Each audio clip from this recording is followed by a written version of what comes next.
profe. Ahora vamos Ujú. con preguntas relacionadas a la planeación. Dice, ¿cuáles son las Mm, barreras más comunes que usted ha identificado en las planeaciones docentes respecto a la inclusión? Bueno, hay diferentes tipos de barreras, ¿no? Pero creo que actualmente la barrera principal en torno a ello es la barrera actitudinal, ¿no? Es de los profes no hacer DUA y hacer PIAR es más trabajo, es más esfuerzo, yo no estoy capacitado para ello, no me han dado, entonces creo que es más actitudinal, ¿no? Entonces, por ejemplo, si llega un estudiante con discapacidad auditiva, entonces yo no sé el lenguaje de señas, entonces yo cómo le voy a explicar a un estudiante si no sé el lenguaje de señas. Entonces creo que esa es la principal barrera y por supuesto, la primera es la actitudinal y en segundo a nivel de formación. Entonces, como les decía, la educación hoy en día está eh, creada para lo normotípico, que se le llama en educación inclusiva, ¿no? Lo normotípico, es decir, lo que sí funciona.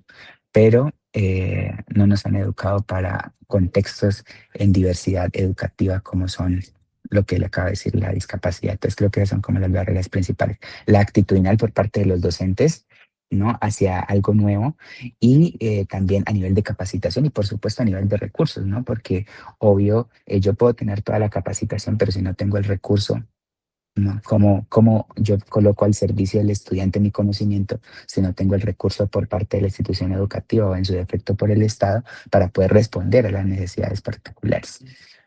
Ujú. Bueno, ¿qué estrategias entonces recomienda para que un docente transforme una planeación tradicional en una más accesible y flexible? ¿Qué puede hacer el profe? Justo el DUA, justo el DUA y el PIAT, realmente no es complicado realizar planeaciones con DUA, porque el DUA es simplemente presentar la información, solo que presentarla de diferente manera, diferentes formas de expresar la información, diferentes formas de participar de esa información y diferentes formas de comunicar esa información. Entonces, siempre y cuando tengamos esas tres, que es expresión, participación y comunicación, se puede realizar, ¿no? Entonces, si yo soy una persona que generalmente solo habla, habla, habla, habla, ¿no? Una persona que sea, que su preferencia sea la parte auditiva, súper bien, pero si una persona que tenga alguna dificultad atencional, fácilmente se va a dispersar, ¿no? Entonces, ser un poco flexible en cuanto a las diferentes formas en las que yo presento la información. Por ejemplo, en inglés, dado que trabajamos por competencias y por diferentes habilidades, pues uno presenta la información de forma visual, otras veces auditiva, otras veces kinestésica, otras veces participando, otras veces saliendo. Lo que yo les decía, las pedagogías activas hoy en día son muy utilizadas en el DUA como lo que es aprendizaje basado en proyectos, aprendizaje basado en preguntas, aprendizaje cooperativo, ¿no? Que son proyectos donde es del hacer. Entonces, cuando están involucrados en el hacer, el estudiante puede acceder con mayor facilidad a esa información. Pero si a nosotros como adultos, yo siempre coloco este ejemplo, si a nosotros como adultos nos cuesta estar 2 horas sentados prestando atención y nosotros ya tenemos toda la capacidad, la parte prefrontal desarrollada, o sea que tenemos toda la capacidad de regularnos. Entonces, ahora imagínense un niño que no tiene esta parte prefrontal desarrollada, con mayor razón, mayores necesidades va a tener de poder prestar la atención. Y si yo solo tengo un medio de comunicación, perdimos al estudiante.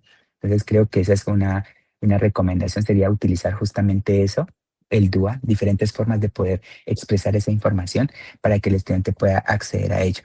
Y el PIAR, como le decía, en su defecto es cuando ya existe un diagnóstico. Hay instituciones que se, se aferran mucho al diagnóstico porque el DUA es un documento legal, ¿no? Entonces el DUA tiene firmas, el DUA tiene cédula, el DUA tiene absolutamente, el PIAR tiene cédulas, tiene firma, tiene absolutamente todo eso. Entonces, por eso es un documento legal. Entonces, hace parte de lo que son padres de familia, institución educativa y el estudiante como menor de edad, ¿no? Entonces, ahí también entran varios aspectos legales. Entonces, creo que por eso muchas de las instituciones educativas prefieren utilizar el término PIAR cuando ya existe un diagnóstico, ¿no? Un diagnóstico de TEA, por ejemplo, trastorno del espectro autista, o TDAH, o trastornos de la comunicación, etcétera, para poder organizar la información de forma legal. Y el DUA, pues sí, ya es lo que les decía, que es el uso de pedagogías activas. Pero no sé si se han dado cuenta, pero hoy en día muchas instituciones educativas están migrando, pasando de una pedagogía tradicional a una pedagogía activa, ¿no? Que generalmente la mayoría lo están usando es como el ABP que le llaman, que es el aprendizaje basado en proyectos, o cómo funciona el SENA, por ejemplo, que es por competencias, ¿no? Por diferentes competencias. Entonces creo que esas serían como estrategias que se podrían desarrollar. Pues usted es lo que me preguntó, ¿cierto? Las estrategias, ¿no? la utilización de proyectos dentro del aula. Ujú. Muy bien, profe, muchas gracias. ¿Podría darnos un ejemplo concreto cortico de cómo ha adoptado una clase utilizando estos dos principios del DUE y del PIAR? Ujú. Bueno, el DUA, en algún momento yo tuve algún estudiante, vamos a arrancar con el PIAR, que es lo que yo le decía, lo del diagnóstico que ya existe y que es un documento legal. En algún momento tuve un estudiante, bueno, tuve un curso realmente donde tenía 5 estudiantes con PIAR. Uno era con eh, algo comportamental, era negativista desafiante que le llama, ¿no? Tenía otro estudiante que tenía TDAH, o sea, no solamente era el déficit de atención, sino que también era hiperactivo, o sea, adicional, tenía un estudiante con trastornos del lenguaje y un estudiante con discapacidad intelectual. Entonces, cada uno tenía un diagnóstico distinto. Entonces, ahí me tocó fue juntar tanto el PIAR como el DUA y los puse a trabajar de una misma manera. Entonces, yo me acuerdo que estábamos utilizando y utilizamos un proyecto y ese proyecto fue para salir al Museo de Historia Natural aquí en Popayán y ahí es donde yo les digo que son diferentes formas de presentar la información, porque en clase estudiamos, porque no quiere decir que cuando usted utilice Do I Peer, entonces usted dice, ya, nunca más voy a orientar una clase magistral, pues tampoco, ¿no? Porque no sería contextual, no estaría dentro de la realidad actual de nuestro país, ¿no? Entonces, por ejemplo, se basaba era una secuencia didáctica, lo trabajé a través de una secuencia didáctica. Entonces, la primera sesión era lo que le llaman, por ejemplo, las preguntas hacia el conocimiento, que era la explicación de la temática, no sé qué, esa explicación se hizo con audios, esa explicación se hizo con videos, esa explicación se hizo con ejercicios en la cancha. Esa explicación se hizo con un cómic que ellos realizaron dentro del aula. Entonces, si se dieron cuenta, ahí se puso la parte visual, la parte auditiva, la parte kinestésica, la parte de indagación, que es el término que se le usa. Y esa fue la primera fase. Estábamos hablando sobre el pasado simple, listo. Estábamos utilizando también los modales y estábamos utilizando el vocabulario relacionado con el mundo natural. Se llamaba así se llamaba la unidad, The Natural World.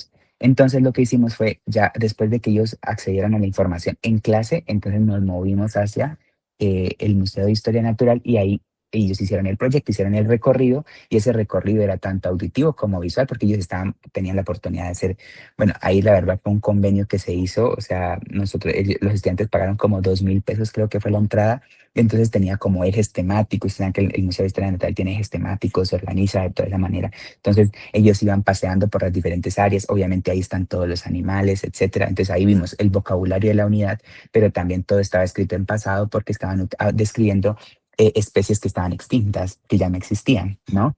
Entonces, esa fue la parte oral y la parte auditiva. Y luego los estudiantes, como producto final, ellos creaban su propio álbum de especies que habían sido extintas para dar recomendaciones de cómo las que están actualmente, para usar los modales, cómo podían preservar esas especies y contar, de hecho, historias de otras especies que ya no están. Entonces, de esa manera, cada uno la utilizaba de la manera que lo creaba. Entonces, de la manera que ellos proponían ese era el ejercicio. Entonces, unos los presentaron con un librito, otros lo presentaron con un cómic, otros lo presentaron en modo de podcast. Bueno, entonces diferentes formas de poder acceder a la información. Entonces, por ejemplo, el estudiante que tenía trastorno por déficit de atención con hiperactividad, como estábamos cambiando de actividad continuamente, le permitía el mantener el foco, ¿no?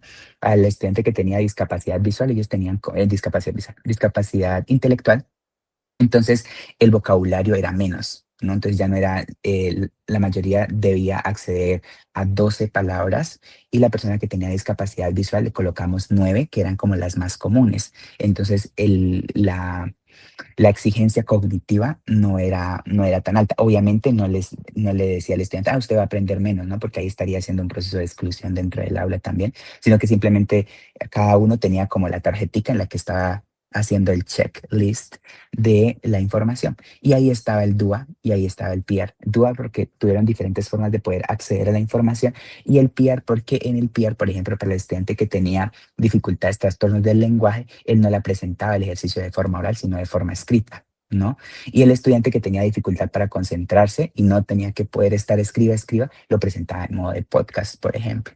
Entonces ahí se hizo la adaptación, se hizo el ajuste y todos accedieron a la misma información que era los modales para recomendación, el tiempo pasado y el mundo natural, que era el vocabulario relacionado con animales, básicamente. Entonces ahí en esa clase, independientemente de que el estudiante tuviese el DUA o el PIAR, pudiesen hacer eso, ¿no? Y aquí hace rato me acabé de acordar algo, no mencioné algo importantísimo y es que con el DUA y el PIAR se buscan dos aspectos fundamentales y esos dos tienen que ser transversales a absolutamente todo.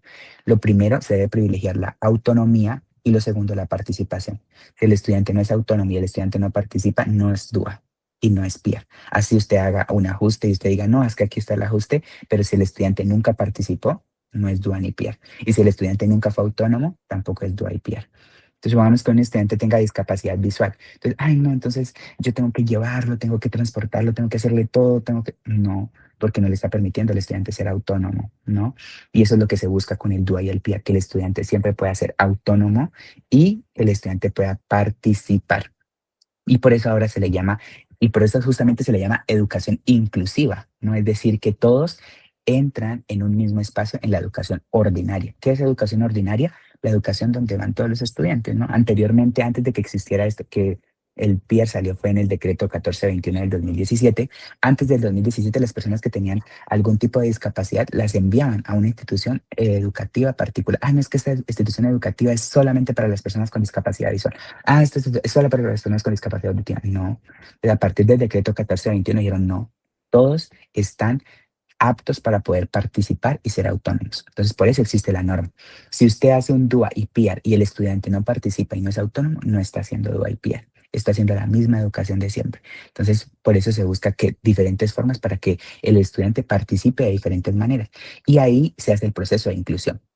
Porque si yo hago a un estudiante un lesson plan diferente, lo estoy excluyendo. Así esté dentro del aula. Y yo ahí no estaría siendo inclusivo, sino que estaría integrando, que es diferente. Yo lo integro, pero usted hace algo aparte porque usted no puede, ¿sí o no? Pero la inclusión es que usted está aquí y usted participa y es autónomo, así como todos participan y así como todos son autónomos. Y entonces creo que por eso es el reto súper grande, ¿no? Porque entonces usted dice, ah, bueno, requiere más trabajo.